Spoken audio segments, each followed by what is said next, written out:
Hello and Happy New Year. My name is Taylor, and if you are new here, I love to talk about clean and Christian fiction.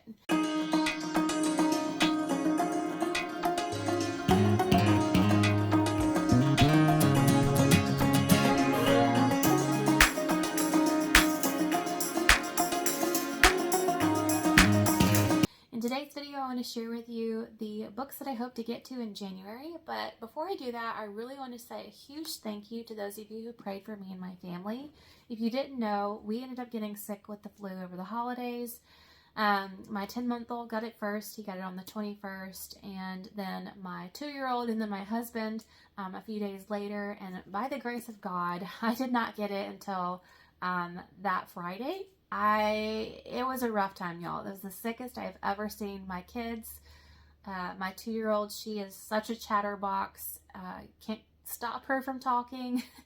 But the flu did. And both of my kids were just staring off into space, not talking, just laying there, absolutely miserable. I felt so bad for them. And it was just a rough time. I was taking care of everybody while I still had, not the flu full blown just yet. And it was getting like 3 hours of sleep every night. It was rough.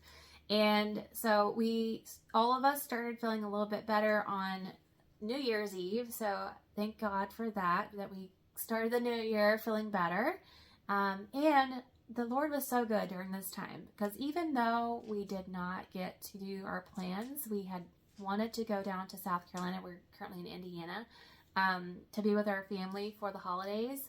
We did not get to do that. Christmas looked very, very different.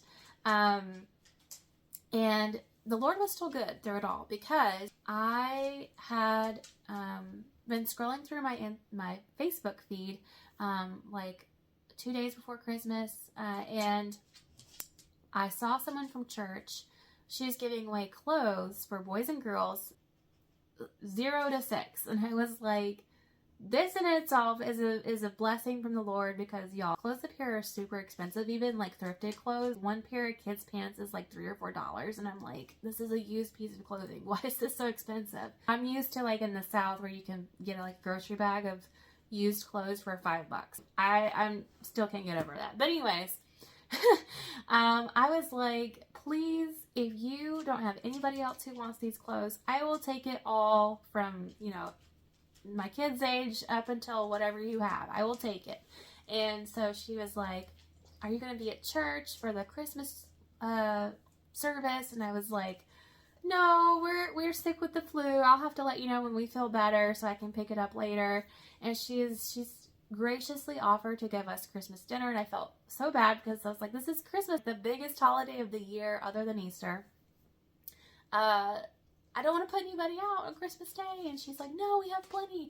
So y'all, she sent us 6 huge things of chicken's breast, green beans, sweet potatoes, rolls, chocolate bars. She sent my kid, my 2-year-old, Italian ice and popsicles. She even sent a bunny rabbit that she's been very attached to lately. I was just blown away. 3 huge bags of clothes. And then somebody else dropped us chicken noodle soup on the front porch. Somebody else brought us a chicken pot pie on New Year's Eve. We ate that New Year's Eve and New Year's Day. Just blessings from the Lord, because y'all, I was struggling, but there was just a light that the Lord sent us through those people. And you never know what kind of blessing you can give to someone whenever you serve like that. So huge thank you to those people. It was amazing. But anyways, I just wanted to give you an update on how we're doing, and to thank you so much for your prayers. I really do appreciate this community. Y'all are just the best. You pray for us whenever we need something, and I can't even put into words how much I appreciate it and how much I enjoy being a part of this community. Even though I have a super duper busy schedule, I always try to make time for BookTube, because I love talking about books, but also y'all. I just can't even say how much I appreciate and love all of y'all. So anyways, to get it to my list, this is very small, but probably more realistic. The first one is Once Upon a Christmas Past by Lori Langdon. We are technically still in the 12 days of Christmas at the time I'm filming this. I did not get much of a Christmas, so I kind of hanging on to it a little bit more. My husband keeps asking, when are you going to take the tree down? I'm like, not yet. I don't want to take it down. But yeah, so this one is what happened after A Christmas Carol. Like what happened with the Cratchits, what happened after Scrooge did a 180 on his life, how did he impact them for the long term. I'm gonna have to give y'all my thoughts on it later because I'm trying to figure out what I think. I have some mixed feelings about it. I will share more about that later. So I'm almost done with it. I don't know what to say about it because I have so many different thoughts and they're kind of conflicting a little bit. But stay tuned for my thoughts on that one. And also part of my clinging to Christmas, I still really want to get to Christmas Games and Candy Canes by C.P. Cabanis. I think it's Cabanis? I knew it at one point, now I forgot again. I'm so sorry, Courtney. But Courtney is here on YouTube. I'll try to remember to link her channel below. But I was really looking forward to reading this. The cover is super duper cute. I love the cover. But this one is like a rivals sweet rom-com type book centered around like obviously Christmas games, and that's all I need to know. I don't even really know what else it is about, but the cover and that just short synopsis is enough to make me want to read it. And I have read one of Courtney's other books. I want to get to all of them at some point, but this one is seasonal and timely, and it just came out, and I really want to get to it. The only physical book that I have on this list, and if you haven't checked out my 2026 goals, please do so, because one of my goals is to read a physical book from my shelves, at least one a month, actually read what I own.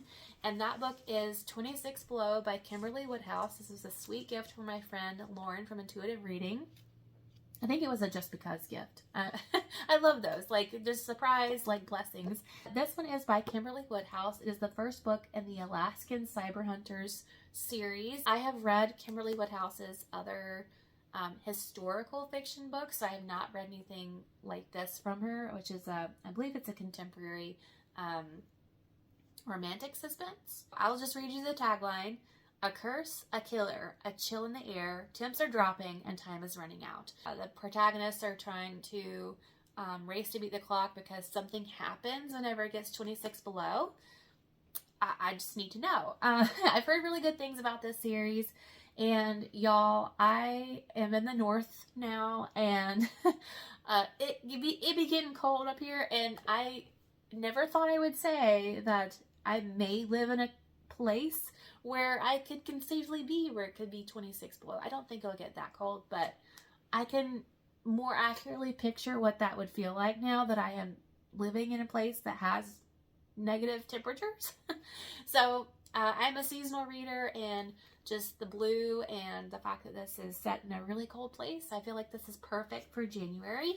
I could do it in February because I feel like that's a really dead of winter type month, but that I'm saving for my February readathon. Stay tuned for that. I am working on that with my co-hosts. I should be having the announcement video next week, so I'm so excited. Year 3 of the Once Upon a February readathon, so please be on the lookout for that. I hope you will participate. Speaking of fairy tale retellings, the next book on this list is Snowbound by C.J. Briley. It is a East of the Wind, West of the Moon retelling. I think that's right. I've never read a retelling like that before. I don't really know what it's about. There's a bear on the cover. I think he's an enchanted prince or something, and he has some kind of proposition or something. I don't really know. I didn't read the synopsis. The cover and the fact that it is part of the All That Glitters series. It is a multi-author fairy tale clean secular series, and I've read one book in that series so far, which was Rapunzel's Gambit, and I love that book. It's by Mary Meekum. Love her. All of those books in that series sound fantastic, and this one is the winter-y one, and I was like, well, this is the perfect time. The last book I have on this list is Between the Shadows by Grace R. Pringle, and this one is only on my radar because of Chantel Reads All Day. I am participating in her indie book club over on Instagram. Every single book on that list just sounds so fascinating to me, so I'm trying to participate every single month. This one is like a clean romantasy I don't really even know much about it. It sounded good to me when she talked about it. So if you're interested and you want to know more about it, I will put Chantel's video for the book club in the description, and all these books will be linked if you want to go find out more about them. Let me know what you're reading in the month of January. Would love to know. Also, if you would put a snowflake emoji in the comments. I've seen other booktubers ask for an emoji in the comments, and I've always meant to do it, but I always forget. So yay, I remembered. Hopefully starting off the year right this year. Thank you so much for watching and for your support. I hope you have a blessed day. Bye, y'all.